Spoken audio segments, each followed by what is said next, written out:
আসসালামু আলাইকুম রহমতুল্লাহি ওয়া বারাকাতুহু।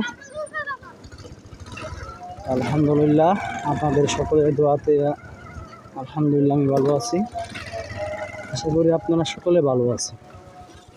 আল্লাহ তাআলার অশেষ রহমত মেহেরবানিতে যে রহমতের বৃষ্টিগুলো হয়েছে, সেই বৃষ্টির জন্য আপনার প্রকৃতি এখন নতুন একটি রূপ পরিবেশ পেয়েছে।